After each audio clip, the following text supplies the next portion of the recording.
3 jours avant mon mariage, ma mère a discrètement mis ma maison au nom de mon père et m'a averti, ne le dis pas à ton fiancé. Je pensais qu'elle exagérait. Jusqu'à ce que je surprenne ce que mon futur mari disait à sa mère à propos de ma maison. 3 jours avant mon mariage, ma mère m'a dit qu'elle avait transféré ma maison au nom de mon père. J'ai failli laisser tomber mon café. Puis elle m'a attrapé le poignet et a dit, « Rachel, ne le dis pas à Marc. » Je pensais que ma mère était finalement allée trop loin. Ce n'était pas le cas. C'était mercredi matin, 3 jours avant que je ne doive épouser Marc Delaney. Je m'étais arrêté chez mes parents à Carmel avant le travail parce que maman m'avait promis les boucles d'oreilles en perles de ma grand-mère pour la cérémonie. Au lieu de me tendre un coffret à bijoux, elle a fermé la porte de la cuisine. Mon père, Jim, était assis à table avec ses lunettes de lecture, faisant semblant d'étudier la page des sports.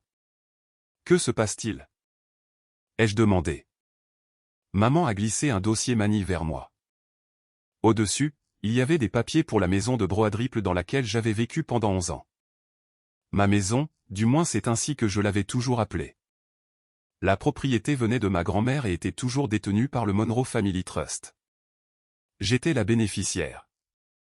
Je payais les impôts, l'assurance, les réparations, tout.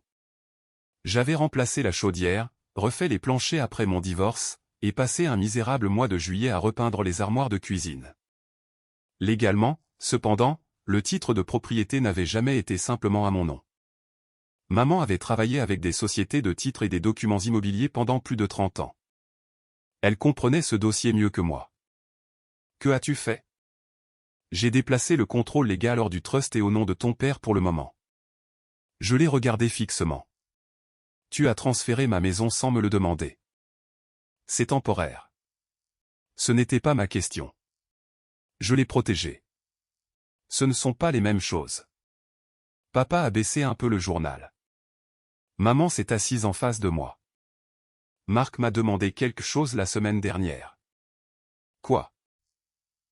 Il a demandé si tu avais déjà envisagé de mettre un mari sur l'acte de propriété après votre mariage. Cela m'a arrêté. Il t'a demandé ça ? Oui.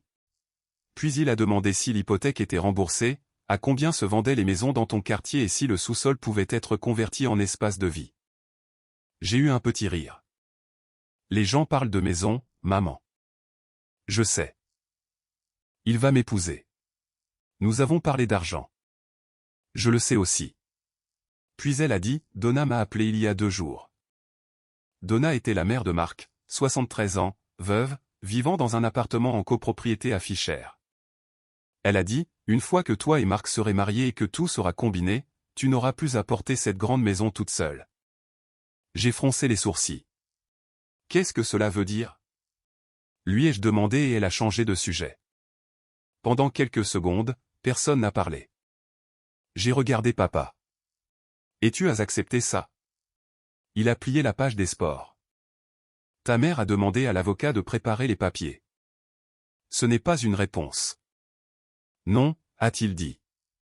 C'est la version la plus sûre d'une réponse. Je me suis levé. C'est ridicule. Marc ne m'épouse pas pour une maison. Maman n'a pas bronché. Il était avec papa pendant son opération de la cataracte. Il a traversé la ville endormi quand je me suis enfermé dehors. Nous sommes ensemble depuis 4 ans. Il ne m'a jamais pressé. Je sais. Tu le fais passer pour un escroc. Je n'ai pas dit ça. Alors qu'est-ce que tu dis ? Elle m'a regardé attentivement. Je dis que j'espère que j'ai tort. Cela a calmé une partie de ma colère. Ne lui parle pas des papiers pendant 3 jours, a-t-elle dit. S'il ne se passe rien, je m'excuserai. Tu n'as pas le droit de tester mon fiancé. Non, a-t-elle dit, mais toi, si. Je suis parti en colère. À 18h ce soir-là, j'étais encore plus en colère parce que je ne pouvais pas arrêter de rejouer ces paroles. Je devais rencontrer Marc avant notre dernier rendez-vous avec la coordinatrice de mariage, mais le fleuriste a changé notre emploi du temps, alors je suis rentré environ 20 minutes plus tôt. Le camion de Marc était dans mon allée. La Buick de Donna était derrière. Je suis entré par la porte de côté et j'ai posé mon sac de course sur le banc du vestibule. Puis j'ai entendu Donna à travers la fenêtre ouverte de la cuisine. Elle et Marc étaient sur la terrasse grillagée. Combien de temps penses-tu que ça prendra? A-t-elle demandé. Marc a dit, pourquoi? Pour mettre ton nom sur la maison. J'ai arrêté de respirer. Marc a baissé la voix. Pas avant le mariage. Et après, je ne la pousse pas. C'est tout l'intérêt. Donna a mentionné la chambre d'amis. Marc a dit, tu peux y rester temporairement. Et Luc, s'il a besoin du sous-sol, il peut l'utiliser. Puis Donna a demandé, et la dette? Marc a soupiré. Une fois que Rachel s'habituera à penser comme un couple marié, nous nous en occuperons.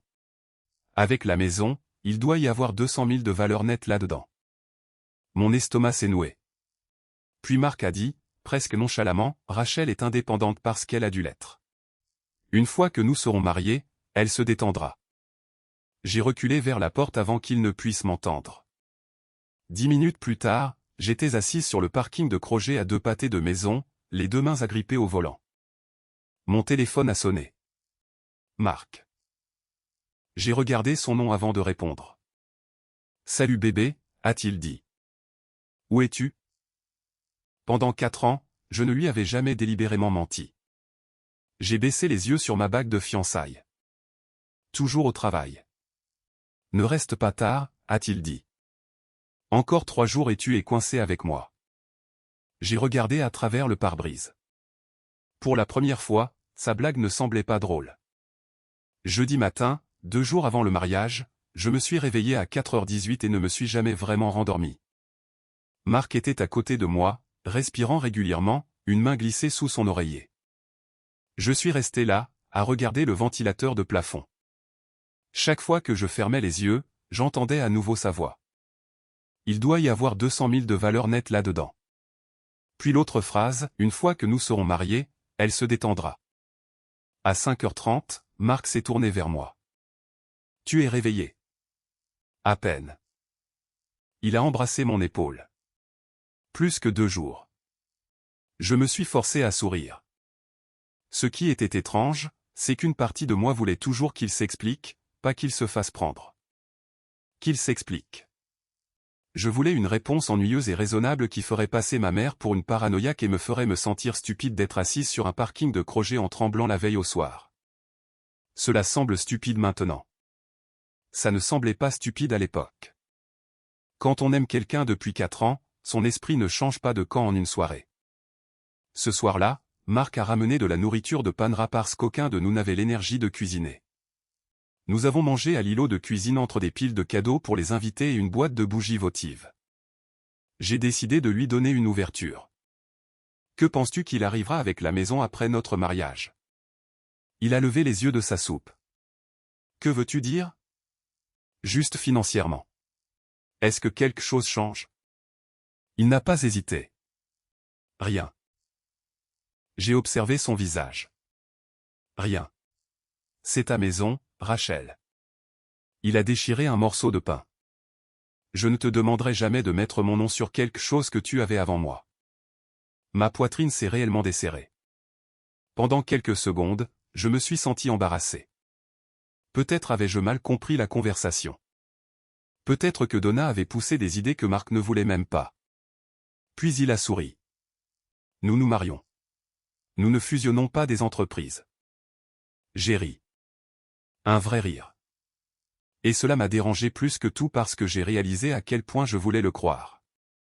Le lendemain matin, Donna est passée alors que je me disputais avec le fleuriste au sujet des roses blanches contre les roses crème. Elle a descendu le couloir et a jeté un coup d'œil dans la chambre d'amis. As-tu déjà vidé ce placard? J'ai baissé le téléphone. Pourquoi? Elle a fait une pause, puis a souri. Oh, pour rien. Ta maison manque juste de rangement.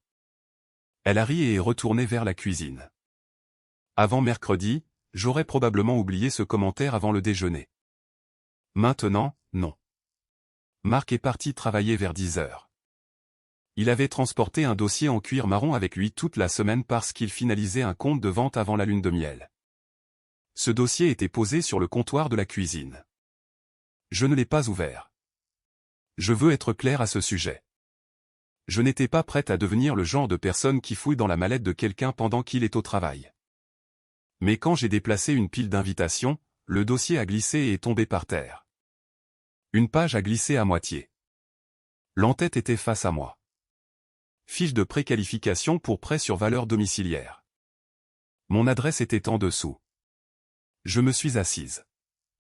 Valeur estimée de la propriété 468 000 $. Ligne de crédit potentielle 185 000 $.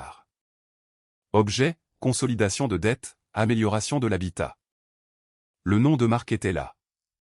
Mon nom était écrit à la main à côté d'une note sur la propriété et le co-emprunt. Il n'y avait pas de signature, pas d'approbation de prêt. Rien n'avait été réellement contracté contre ma maison. Mais cela rendait les choses presque pires. Il savait qu'il avait besoin de moi. Il planifiait le jour où je dirais oui. J'ai conduit directement chez mes parents. Maman a ouvert la porte et m'a regardé. Elle n'a rien dit. Je suis entré dans la cuisine, j'ai enlevé ma bague de fiançailles et je l'ai posée à côté du porte-serviette. Puis j'ai commencé à pleurer. Pas bruyamment. Je suis juste resté assise là, à m'essuyer le visage avec une serviette en papier pendant que maman faisait du café que personne n'a bu. Je pensais vraiment que j'en avais fini de tout recommencer, ai-je dit. Papa était assis en face de moi. J'ai 46 ans. Je sais que ce n'est pas ancien, mais je ne voulais pas d'une autre réinitialisation. Aucun d'eux ne m'a interrompu. Je voulais quelqu'un là quand vous seriez plus âgé, quelqu'un pour s'asseoir avec moi à Noël, quelqu'un avec qui me plaindre de la facture d'électricité. Je voulais des mardis ennuyeux. Maman a tendu la main sur la table. J'ai retiré ma main. Pas parce que j'étais en colère contre elle. J'avais juste besoin d'une minute où personne ne réparait rien. Je me sens comme une idiote. Papa a secoué la tête. Faire confiance à quelqu'un n'est pas de la stupidité. Ça y ressemble beaucoup. Alors ne fais pas la deuxième erreur parce que tu es embarrassé par la première. Cet après-midi-là, j'ai appelé Melissa Grant. Elle s'était occupée de mon divorce des années plus tôt et elle avait une façon d'expliquer les problèmes juridiques sans vous donner l'impression d'avoir besoin d'un dictionnaire. Je lui ai montré la fiche de travail. Elle l'a lue 2 fois. Puis elle a dit, le mariage ne fait pas automatiquement de Marc le propriétaire de ta maison. Je sais. Et il ne peut pas simplement emprunter sur une propriété qu'il ne possède pas. Alors qu'est-ce que c'est? Elle a tapoté le papier. Un plan qui a encore besoin de toi. Cette phrase m'est restée. Melissa s'est penchée en arrière. Le problème n'est pas ce que Marc obtient automatiquement après le mariage. Le problème est ce qu'il semble penser que tu accepteras après. C'était ça. C'était la partie que je n'avais pas réussi à nommer. Ce n'était pas une astuce juridique intelligente. C'était de la pression. Une pression lente. Le genre qui commence par « Nous sommes mariés maintenant ». Puis devient « Pourquoi ne me fais-tu pas confiance ?» Puis ma mère a déjà vendu sa maison. Puis Luc a besoin d'aide. Puis nous sommes une famille. Melissa m'a dit de sécuriser mes documents personnels, de m'assurer que mes mots de passe bancaire étaient privés, et de ne signer absolument rien concernant la maison. Pas de gel de compte spectaculaire, pas de police, pas d'enregistrement secret. Juste arrêter de donner aux gens un accès qu'ils n'avaient pas mérité. Je sortais du bureau de Melissa quand mon téléphone a vibré. Un SMS de Donna. Je l'ai ouvert. J'ai tout signé ce matin. Dis-le à Rachel après la lune de miel. Je ne peux pas vraiment débarquer avec des cartons si elle ne sait pas que je viens. J'ai regardé l'écran. 10 secondes plus tard, le message a disparu. Donna l'avait supprimé. Trop tard. J'avais déjà fait une capture d'écran. Et pour la première fois, j'ai compris que ce n'était pas juste une conversation sur ma terrasse. Donna prenait déjà de vraies décisions basées sur des promesses que Marc avait faites pour moi.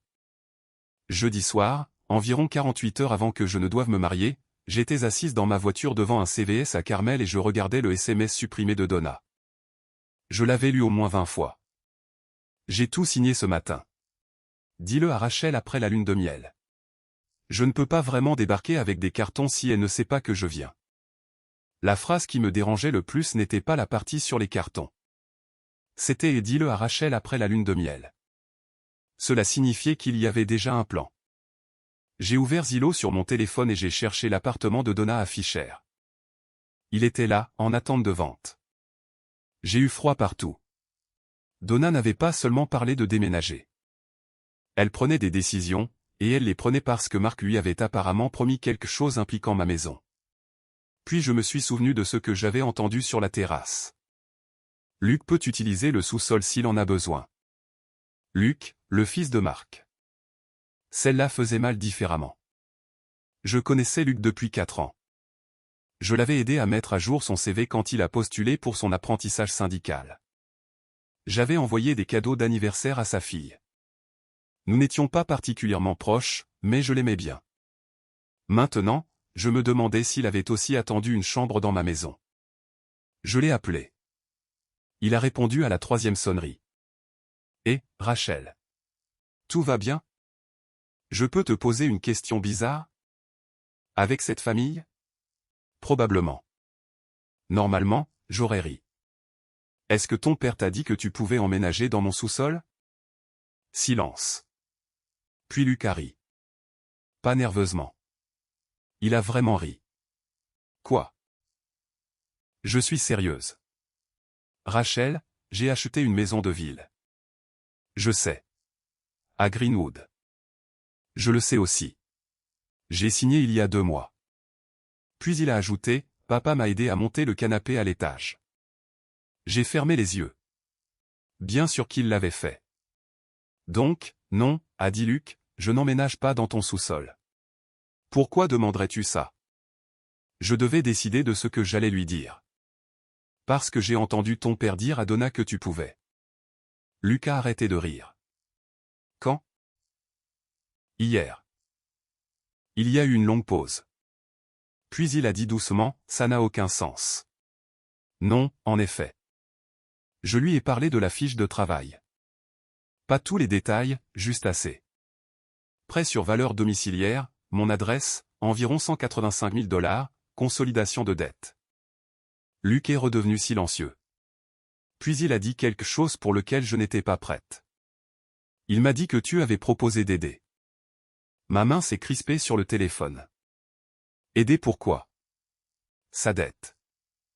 Quelle dette? Une autre pause. Rachel, combien? Luc, je ne sais pas exactement combien. Il a expiré. Peut-être 140 000, quelque chose comme ça. J'ai ri une fois. Un petit son sec. Ton père m'a dit qu'il avait perdu un peu d'argent dans une affaire. Cette affaire a fait faillite. Luc a expliqué que Marc avait investi dans une entreprise de sous-traitance de revêtement de sol avec un ancien collègue. Il y avait une ligne de crédit commercial, des garanties personnelles, des problèmes fiscaux et de l'argent qu'il avait emprunté pour tenter de maintenir les choses à flot. Marc avait dit à Luc qu'il s'en occupait. Il a dit qu'après votre mariage, vous alliez refinancer certaines choses ensemble. Je n'ai jamais dit ça. Je pensais que tu savais. Non. Luc a juré à voix basse. Puis il a dit, il recommence. Quoi? Il y eut un autre silence, mais celui-ci semblait différent, comme si Luc décidait d'ouvrir une porte qu'il avait gardée fermée pendant des années. Quand j'étais enfant, papa faisait ce truc avec maman et grand-mère. Quel truc? Il disait à maman que grand-mère était déjà d'accord. Puis il disait à grand-mère, ta belle-fille a dit que c'était bon. Je n'ai rien dit. Luc a continué, parfois, aucune d'elles n'avait accepté quoi que ce soit. Il m'a donné un exemple. Quand il avait 16 ans, Marc avait promis à Donna qu'elle pourrait rester avec eux pendant presque un mois après une opération. Puis il a dit à sa femme qu'elle avait déjà accepté. Sa femme a finalement explosé au dîner. Arrête de me porter volontaire pour des choses que je n'ai jamais promises. Luc se souvenait de cette phrase parce que toute la table était devenue silencieuse après. Je pensais qu'ils se détestaient simplement, a-t-il dit. Peut-être que c'était le cas à l'époque. Mais maintenant. Maintenant tu le reconnais. Ouais. J'ai regardé à travers mon pare-brise les gens qui entraient et sortaient du CVS avec des ordonnances, de l'eau en bouteille et des sacs de bonbons. Tout à l'extérieur de ma voiture semblait complètement normal. À l'intérieur, 4 ans de ma vie se réorganisaient. Marc ne forçait pas les gens. Il faisait quelque chose de plus subtil. Il faisait des promesses en votre nom. Puis il vous entourait de gens qui croyaient déjà que vous aviez accepté. Au moment où vous le découvriez, dire non vous faisait paraître cruel. Donna avait vendu son appartement. Luc avait soi-disant besoin du sous-sol. Marc avait des dettes. Bientôt, ce serait, mais tout le monde compte sur toi. Ce soir-là, Marc est rentré à la maison avec de la nourriture thaïlandaise et un petit bouquet de tulipes. Pour la marier, a-t-il dit. Je pouvais à peine le regarder. Puis, sans que je n'aborde le sujet, il a dit, j'ai réfléchi à ce que tu as demandé. Mon cœur s'est mis à battre la chamade. La maison. Je suis resté immobile. Marc a posé la nourriture sur le comptoir. Quand nous serons mariés, je ne veux pas de mon nom dessus. Je l'ai regardé fixement. Il a continué, tu avais cet endroit avant moi. Tu as travaillé pour l'avoir. Tu devrais toujours savoir que c'est le tien. Pendant une minute dangereuse, je l'ai cru, ou j'ai voulu le croire. Il avait l'air sincère. Il semblait sincère. Je me fiche de ta maison, Rachel, a-t-il dit. Je t'épouse, toi. J'ai failli tout lui dire, sur maman, les papiers, le SMS de Donna, Mélissa, tout. Puis Marc m'a embrassé le front et est monté se changer. Mon téléphone a vibré. Luc. Une seule phrase. Je me souviens que papa a dit il y a des mois, Rachel ne changera rien avant le mariage. Après, elle se rangera. Je l'ai lu 2 fois, puis une 3e. Marc savait qu'il avait besoin de mon accord. C'est pourquoi il attendait. Je suis resté seul dans la cuisine jusqu'à ce que la nourriture thaïlandaise refroidisse. Puis j'ai appelé Mélissa. Après ça, mes parents, puis l'officiant. La cérémonie légale était annulée. L'acte de mariage ne serait pas signé. Mais il y a une chose que je n'ai pas annulée. Le dîner de répétition du vendredi soir. 28 personnes des 2 familles venaient déjà. Maman m'a demandé, Rachel, qu'est-ce que tu prévois exactement? J'ai regardé à nouveau la capture d'écran de Donna. Je suis fatigué que Marc donne à tout le monde une version différente. Alors, qu'est-ce que tu vas faire? Raconter une seule version. J'ai fait une pause. Une fois. Puis j'ai appelé Denise, la coordinatrice de mariage. Le mariage est annulé. Il y a eu un long silence. D'accord. Mais je garde le dîner de répétition. Un silence encore plus long. Finalement, elle a dit, je fais ça depuis 23 ans, et ça, c'est nouveau. Puis, très prudemment, elle a demandé, voulez-vous toujours les gâteaux de crabe? J'ai regardé la facture sur mon comptoir. Je les ai déjà payés. Alors nous servirons les gâteaux de crabe. J'ai ri pour la première fois en 2 jours. Plus tard dans la nuit, Marc m'a serré dans ses bras à la porte d'entrée. Plus qu'une journée complète, a-t-il dit. Je sais. Il a souri. Samedi change tout. Je l'ai regardé marcher jusqu'à son camion. Cette fois, j'étais d'accord. Vendredi matin, la veille du mariage qui n'allait pas avoir lieu, je me suis réveillé à 4h37. Pendant quelques secondes, je n'ai pas su pourquoi ma poitrine était serrée. Puis je me suis souvenu que j'avais annulé mon propre mariage. Marc ne le savait toujours pas. Je suis resté allongé à écouter la chaudière s'allumer et s'éteindre, fixant la lueur bleue de l'horloge. Je m'attendais à ce que prendre la décision me rende forte. Ce ne fut pas le cas. Surtout, je me sentais mal. À 5h12, j'ai pris mon téléphone et j'ai tapé « Nous devons parler avant ce soir ». J'ai regardé le message, puis je l'ai effacé. À 5h46, je l'ai retapé. Je l'ai effacé à nouveau. Une partie de moi cherchait un moyen de rendre cela plus petit. Peut-être que je pourrais le confronter en privé. Peut-être qu'il admettrait tout. Peut-être que nous pourrions annuler le mariage discrètement et dire aux gens que nous avions besoin de plus de temps.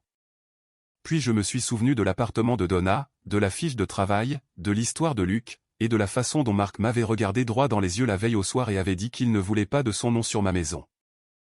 Ce n'était pas de la confusion. C'était un choix. À 8h, j'étais assise à ma table de cuisine avec une calculatrice, un bloc-notes et 3 tasses de café que j'ai à peine bu. Annuler un mariage 3 jours avant la date était coûteux. Le photographe a remboursé une partie du solde. Le fleuriste a gardé la compte. Le lieu de réception m'a rendu moins que ce à quoi je m'attendais car la nourriture avait déjà été commandée.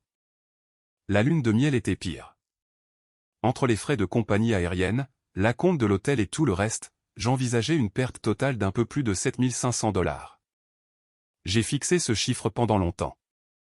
7 600 $, à peu près.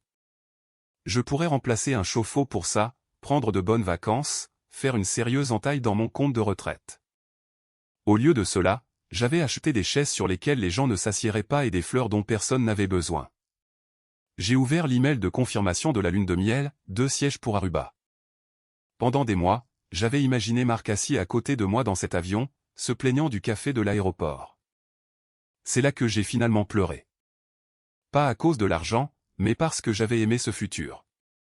Je l'avais beaucoup aimé. Vers 11 heures, Donna est arrivée avec 2 échantillons de tissu. J'ai presque ri en les voyant. Elle a brandi un beige pâle. Qu'en penses-tu pour la chambre d'amis? Je l'ai regardée fixement. Ma chambre d'amis? Elle a cligné des yeux. Eh bien, la vôtre est celle de Marc. Elle a souri trop rapidement. Je pensais juste que si je restais un moment, on pourrait la rendre plus chaleureuse. J'ai posé l'enveloppe que je tenais. Qui t'a invité à rester? Son visage a légèrement changé. Marc a dit que tu savais. Non. Donna a passé les échantillons d'une main à l'autre. Eh bien, j'ai supposé qu'il en avait discuté avec toi. Non. Elle a regardé vers le couloir. Puis elle a dit, après-demain, nous sommes une famille. Voilà encore une fois. Pas de je suis désolé. Pas de j'ai mal compris. Juste une autre supposition que le mariage transformerait mon nom en quelque chose d'incommode. J'ai dit, Donna, tu devrais probablement parler à Marc. Sa bouche s'est crispée. Puis elle est partie. 1 heure plus tard, Luc a appelé. J'ai parlé à grand-mère. Comment ça s'est passé? À peu près comme on pouvait s'y attendre. Je me suis assise sur le bord de mon lit. Luc a dit que Donna avait admis que Marc lui avait dit que je savais déjà qu'elle allait rester avec nous. Mais je lui ai demandé autre chose, a-t-il dit. Quoi? Je lui ai demandé si ça la dérangeait quand papa parlait de mettre son nom sur ta maison. J'ai attendu. Luc a eu un rire sans humour. Elle n'a pas répondu. Ça m'en a dit assez. Donna avait été trompée, mais elle avait aussi aimé la version du mensonge qui la favorisait. Les gens peuvent être manipulés et faire quand même des choix égoïstes. Les deux choses pouvaient être vraies. À 16 heures cet après-midi-là, Marc est rentré pour se changer pour le dîner de répétition. Il était beau. Cela rendait tout pire. Costume sombre, chemise blanche, la cravate que je l'avais aidé à choisir 6 mois plus tôt. Il m'a trouvé debout dans l'embrasure de la porte de la chambre. « Tu vas bien ?» a-t-il demandé. Juste fatigué. Demain, tout cela en vaudra la peine. Je l'ai regardé ajuster ses poignets. Puis j'ai décidé que j'avais besoin d'une dernière chose de sa part. Pas parce que je changeais d'avis. J'avais juste besoin de savoir si, avec la chance la plus claire possible, il pouvait encore me dire la vérité. Marc. Il a levé les yeux. Avant demain, y a-t-il quelque chose de financier que tu m'as caché? Son visage a à peine bougé. Non. Des dettes dont je ne suis pas au courant. Rien de sérieux. J'ai hoché la tête. As-tu dit à ta mère qu'elle pouvait emménager dans ma maison? Ça a provoqué une réaction. Pas grand-chose, mais assez. D'où vient tout ça? L'as-tu fait? Je lui ai dit que nous l'aiderions si elle en avait besoin. Ce n'est pas ce que j'ai demandé. Il a soupiré. Rachel, c'est ma mère. As-tu dit à Luc qu'il pouvait rester dans mon sous-sol? Maintenant, il a froncé les sourcils. Qu'est-ce qui se passe avec toi? Une dernière question. Il a croisé les bras. As-tu fait des plans impliquant ma maison sans me le demander? Il m'a regardé droit dans les yeux. Non. Pas d'hésitation, pas d'excuse, rien. J'ai dit, d'accord. Il s'est détendu presque instantanément. Puis il s'est approché et m'a embrassé le front. Les nerfs du mariage. Je l'ai laissé croire ça. Avant de partir, Je me suis arrêté chez mes parents. Maman m'a accueilli dans le couloir. Quoi qu'il arrive ce soir, a-t-elle dit, je suis désolé que tu traverses ça. Je l'ai regardé. Nous allons aussi parler de ce que tu as fait avec la maison. Elle a semblé surprise. Tu sais que j'essayais de te protéger. Je sais. Alors, maman, le fait que tu aies raison à propos de Marc ne rend pas juste toutes les décisions que tu as prises. Elle est devenue silencieuse. Puis elle a lentement hoché la tête. À 18h42, je suis entré dans la salle à manger privée du restaurant du centre-ville. 28 personnes étaient déjà là. La sœur de Marc m'a fait un signe de l'autre côté de la pièce. Donna avait un verre de vin à la main. Luc était assis près du bout de la table. Papa regardait son thé glacé. Marc s'est approché et m'a pris la main. « Tu vas bien ?» Je l'ai regardé. « Ça va aller. » Dans mon sac à main se trouvait la capture d'écran de Donna, la fiche de prêt sur valeur domiciliaire et la petite boîte en velours pour ma bague de fiançailles. Il n'y aurait pas de mariage le lendemain. Tout le monde dans cette pièce était sur le point de le découvrir, sauf Marc. Il pensait toujours que nous étions là pour le célébrer. Les 20 premières minutes étaient presque insupportablement normales. Les gens commandaient des boissons. Quelqu'un se plaignait du stationnement en centre-ville. La sœur de Marc a raconté une histoire sur la fois où il s'est retrouvé enfermé hors de la maison au lycée, ne portant que des shorts de sport et une seule chaussure. Tout le monde a ri. Moi aussi. C'était la partie la plus étrange. Vous pouvez être assis dans une pièce où tout votre avenir a déjà changé et quelqu'un passe encore la corbeille à pain. Marc s'est penché vers moi une fois et a murmuré, « Tu es silencieuse. » Longue semaine. Il a serré ma main sur la table. Papa a à peine touché à sa nourriture. Maman n'arrêtait pas de me jeter des coups d'œil puis de détourner rapidement le regard. Luc était assis au bout de la table, les épaules tendues. Puis Donna s'est levée avec son verre de vin. Je veux juste dire quelque chose. Marc a souri. J'ai senti mon estomac se retourner. Donna a parlé de famille, de seconde chance et de son bonheur que Marc ait trouvé quelqu'un de stable. Puis elle a dit, demain, il ne s'agit pas seulement de 2 personnes. Il s'agit de réunir 2 familles sous un même toit. J'ai regardé Marc. Son sourire a disparu. Donna a continué. Et Rachel a un cœur si généreux. Je sais que nous prendrons tous soin les uns des autres. Donna. Ma voix n'était pas forte, mais elle s'est arrêtée. Je me suis levé. En fait, c'est probablement un bon moment pour que je dise quelque chose. Marc s'est penché vers moi. Rachel, pas maintenant. Je l'ai regardé. C'est exactement le moment. Le silence s'est fait dans la pièce. Je pouvais entendre le cliquetis des couverts de la salle à manger principale à l'extérieur. J'ai pris une profonde inspiration. Il n'y aura pas de mariage demain. Pendant une seconde, personne n'a réagi. Puis Marc a eu un petit rire nerveux. De quoi parles-tu ? J'ai annulé la cérémonie cet après-midi. Sa chaise a raclé le sol en arrière.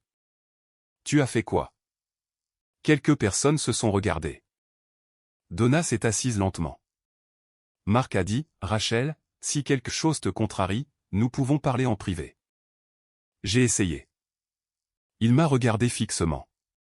J'ai sorti la capture d'écran de mon sac à main.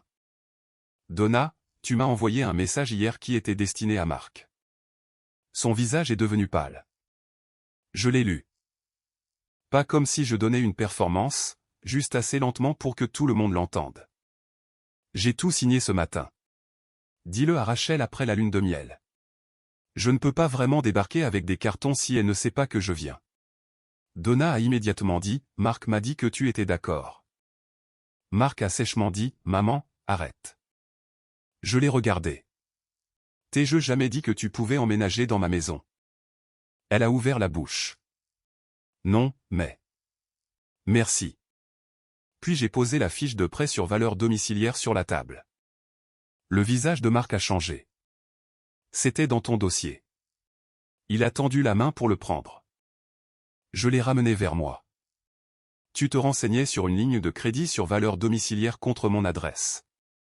185 000 $, principalement pour la consolidation de dettes. C'était de la recherche. Avec ma maison. Je n'ai jamais rien signé. Je sais. Sa voix s'est élevée. Alors de quoi m'accuses-tu exactement? De planifier autour de ma réponse avant même de poser la question. Marc a secoué la tête. C'est ridicule. Je l'ai regardé. Combien de dettes as-tu réellement? Sa mâchoire s'est crispée. Ça ne regarde personne d'autre. Tu as fait de ma maison une partie de l'affaire. C'est alors que Luc a parlé. Papa. Marc s'est tourné brusquement. Reste en dehors de ça. Luc n'a pas bougé. Dis-lui. Luc, tu m'as dit que Rachel avait proposé de t'aider avec la dette. Les gens ont commencé à regarder Marc. Il a dit, j'essayais de garder les affaires de famille privées. Luc a eu un petit rire. Alors pourquoi as-tu dit à grand-mère que j'avais besoin du sous-sol de Rachel? Marc avait l'air furieux. J'essayais d'aider tout le monde. Non, a dit Luc, tu faisais encore ce truc. La pièce est devenue encore plus silencieuse. Marc le regarda fixement. Luc a dit, tu dis à une personne que quelqu'un d'autre a déjà accepté. Puis tu dis à l'autre personne que c'est déjà décidé. Tu l'as fait à maman. Tu le fais à grand-mère. Maintenant tu le fais à Rachel. Ce n'est pas ce qui s'est passé. Tu as dit à grand-mère que Rachel savait qu'elle emménageait. Donna a regardé Marc. Tu m'as bien dit ça. Marc s'est tourné vers elle. Maman, sérieusement. Luc a continué. Tu m'as dit que Rachel avait proposé d'aider à payer ta dette. Je n'ai jamais dit la payer. Tu as dit refinancer après le mariage. Marc a frappé la table d'une main. Nous allions nous marier. Les gens mariés s'entraident. Je l'ai regardé. Il se le demande. J'allais le demander. Quand? Il n'a pas répondu. Avant ou après que ta mère ait emménagé? Son visage a rougi. Puis il a dit, tu me fais passer pour une sorte de criminel. Je ne t'ai pas traité de criminel, j'ai fait une pause. Je te traite de menteur. Personne n'a bougé. Finalement, Marc a dit, tu ne comprends même pas comment tout ça fonctionne. Je ne pouvais pas simplement prendre ta maison. Tu as raison. Cela l'a surpris. J'ai de nouveau cherché dans mon sac à main. Ce qui est drôle, c'est que tu as passé des mois à faire des plans autour d'une maison que tu n'as jamais comprise. J'ai expliqué le trust, ma grand-mère, le fait que la structure légale n'avait jamais été aussi simple que Marc le supposait, et qu'après qu'il ait commencé à poser des questions à maman sur l'acte de propriété, elle avait fait préparer des documents. 3 jours plus tôt, le contrôle avait été temporairement transféré au nom de papa. Marc s'est lentement tourné vers lui. Tu as laissé ta femme déplacer une maison entière parce qu'elle ne me faisait pas confiance? Papa a pris une gorgée de thé glacé. J'ai enseigné en 9e année pendant 38 ans. Marc le regarda fixement. Papa a ajouté, j'ai entendu de meilleurs plans impliquant de faux laissez-passer. Quelques personnes ont ri, pas fort. Ce genre de rire gêné et inconfortable que les gens font quand ils ne savent pas où regarder ailleurs. Donna a soudainement dit, alors où suis-je censé aller? Je l'ai regardé. Tu as vendu ton appartement parce que Marc a dit que je t'avais invité quelque part. Il a dit que tu savais. Et tu ne me l'as jamais demandé. Elle a détourné le regard. Marc s'est penché vers moi. Rachel, s'il te plaît, nous devons parler seuls. Je t'ai demandé seul cet après-midi. Son visage a changé. J'ai continué, j'ai posé des questions sur la dette. J'ai posé des questions sur ta mère. J'ai demandé si tu avais des plans pour ma maison. Personne n'a parlé. Tu m'as regardé droit dans les yeux et tu as dit non. J'ai enlevé ma bague de fiançailles. Je ne l'ai pas jetée. Je l'ai placée à côté de son verre d'eau. Je n'annule pas ce mariage parce que tu as des dettes. Marc m'a regardé. Je l'annule parce que tu as décidé de ma réponse avant même de poser la question. Sa sœur a parlé de l'autre côté de la table. Tu aurais pu gérer ça en privé. Un des cousins de Marc a hoché la tête. Ça a fait plus mal que prévu. Je voulais me défendre. Au lieu de ça, j'ai dit, j'ai essayé. Puis je me suis assise. 1 minute plus tard, Denise a disparu près de la porte, l'air de souhaiter être n'importe où ailleurs. Je lui ai jeté un coup d'œil. Que advient-il du gâteau? Elle a cligné des yeux. Il est payé. Envoyez la moitié à mes parents et l'autre moitié à la caserne des pompiers. Luc a marmonné, ça fait beaucoup de gâteaux de mariage. J'ai ri. Je ne pouvais pas m'en empêcher. Dehors, Marc m'a suivi sur le parking. Sa colère avait disparu. Maintenant, il avait juste l'air effrayé. Rachel, s'il te plaît, je peux expliquer. Je me suis retourné. D'accord. Il a semblé surpris. Allais-tu me parler de la dette avant le mariage? Il a hésité. Allais-tu demander avant de dire à ta mère qu'elle pouvait vivre dans ma maison? Rien. Alors j'ai posé la seule question qui comptait encore. Allais-tu jamais me le dire avant de me demander d'utiliser cette maison pour régler tes problèmes? Marc a ouvert la bouche. Aucune réponse n'est venue. Et après 4 ans avec lui, j'ai finalement compris que le silence pouvait aussi être une réponse. Samedi matin, le matin où je devais me marier, je me suis réveillé à 6h10 dans ma chambre d'enfant. Pendant environ 5 secondes, j'ai tout oublié. Puis j'ai vu la robe de mariée suspendue de l'autre côté de la pièce, et tout m'est revenu. Le restaurant, le visage de Marc, le SMS de Donna, la bague à côté de son verre d'eau. Je me suis tourné sur le côté et j'ai tiré la couverture sur ma tête comme si j'avais de nouveau 16 ans. Ce matin-là a fait plus mal que prévu. J'avais pensé qu'une fois la vérité révélée, je me sentirais soulagé. Au lieu de cela, j'ai pleuré plus fort que toute la semaine. Pas parce que je voulais que Marc revienne, mais parce que l'avenir que je pensais avoir me manquait. Il devait y avoir du café en bas, maman s'agitant autour de mes cheveux, papa faisant semblant de ne pas être ému, et 30 personnes m'envoyant des SMS pour ne pas être en retard. Au lieu de cela, mon téléphone était plein de messages d'un homme que je n'épousais plus. Marc a commencé par « S'il te plaît, appelle-moi ». Puis, tu as mal compris ce que j'essayais de faire. Puis, maman m'a mis la pression. 1 heure plus tard, j'avais honte de la dette. J'allais te le dire.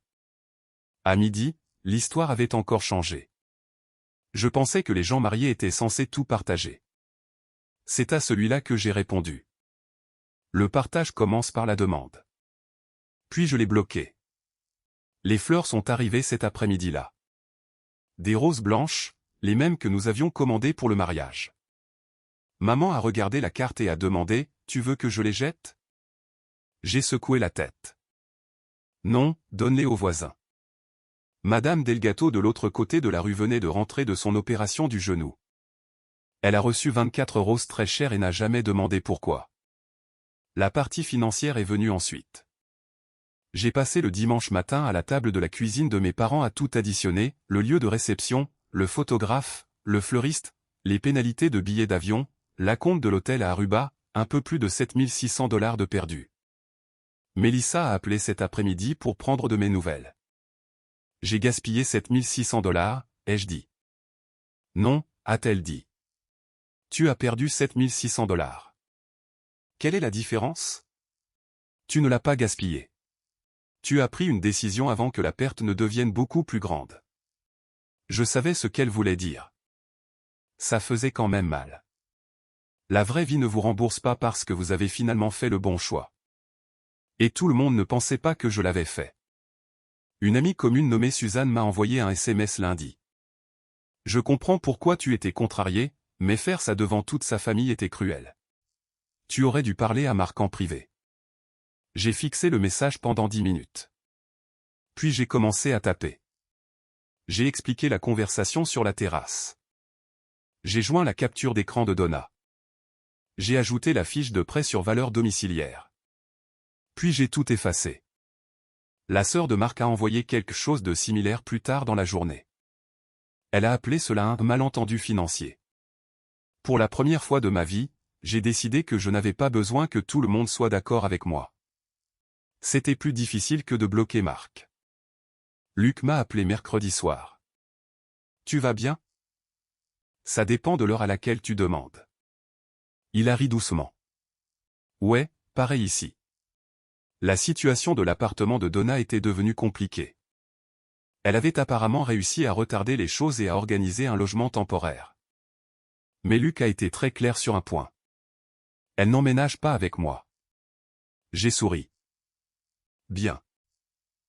Je me sens mal de dire ça. Pourquoi? Parce que c'est ma grand-mère. Ça ne fait pas de ta chambre d'amis une propriété commune. Il a ri, puis est devenu silencieux. J'ai passé des années à découvrir que papa m'avait porté volontaire pour des choses après les avoir déjà promises. Qu'est-ce qui a changé? J'en ai eu marre d'être informé de mes propres décisions. Je comprenais cela mieux que je ne le voulais. Une semaine après le mariage annulé, je me suis assise avec maman à sa table de cuisine. Papa s'est fait rare. Homme intelligent. Maman a dit, au moins, la maison est en sécurité maintenant. Je l'ai regardée. Nous devons encore parler de ça. Elle a froncé les sourcils. Rachel, après tout ce qui s'est passé. Tu avais raison à propos de Marc. Elle s'est arrêtée. Mais tu as quand même pris une décision concernant ma maison sans me parler. J'essayais de te protéger. Je sais. Il aurait pu te mettre la pression. Je le sais aussi. Elle a commencé à répondre, mais j'ai levé la main. Maman, je ne dis pas que tu voulais me faire du mal. Je dis que j'ai besoin que tu ne décides pas pour moi. Elle a baissé les yeux sur son café. Pendant un moment, aucune de nous n'a parlé. Puis elle a dit doucement, tu as raison. Cela importait plus que je ne l'avais prévu. Au cours des semaines suivantes, Mélissa a travaillé avec l'avocat de la famille pour clarifier l'arrangement temporaire autour de la maison. Je ne prétendrai pas être soudainement devenue une experte en trust. Non. Ce qui importait était plus simple. La structure finale me donnait le contrôle. Pas à maman, pas à papa, pas à un futur mari. À moi. Pendant des années, je l'avais appelée ma maison parce que j'y vivais, je la payais, je la réparais et j'y construisais une vie. Maintenant, les papiers correspondaient enfin à la réalité. 2 semaines plus tard, j'ai reçu un appel téléphonique qui a failli gâcher mon café. Une femme de pod m'a posé des questions sur un conteneur de stockage dont la livraison était prévue à mon adresse. Le nom de Donna Delaney y figurait. J'ai fermé les yeux. Bien sûr.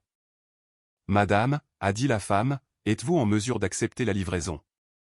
Pendant une seconde très immature, j'ai voulu dire, mettez-le dans la rue. Au lieu de cela, j'ai dit, non, s'il vous plaît, ne faites pas ça. Je lui ai donné les coordonnées de réexpédition de Donna. Puis j'ai raccroché et j'ai ri si fort que j'ai dû m'asseoir. Quelques mois plus tard, j'étais de retour sur la terrasse grillagée, au même endroit où j'avais surpris la conversation de Marc et Donna. Rien de spectaculaire ne se passait. Un voisin tondait sa pelouse. Le chien de quelqu'un n'arrêtait pas d'aboyer après un écureuil. Mon café avait refroidi. Et j'ai réalisé quelque chose. Je ne m'étais pas vraiment battu pour garder une maison. Je m'étais battu pour garder le droit de décider de ce qui se passait dans ma propre vie. Si Marc était venu me voir honnêtement et avait dit « je suis en difficulté », je l'aurais peut-être aidé. Sa dette n'est pas ce qui a mis fin à notre relation. Sa supposition, si. Il avait traité ma réponse comme quelque chose qu'il possédait déjà. Et d'une manière plus petite, plus aimante, même ma mère avait franchi cette même ligne. C'est la partie que j'ai conservée. Les gens qui vous aiment peuvent demander. Les gens qui ont besoin de vous peuvent demander. Les gens qui vous épousent peuvent demander. Mais votre réponse vous appartient toujours.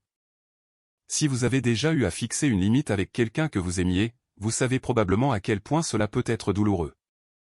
Parfois, dire non ne donne pas l'impression de gagner tout de suite, mais cela peut quand même être le début de la reprise en main de votre vie.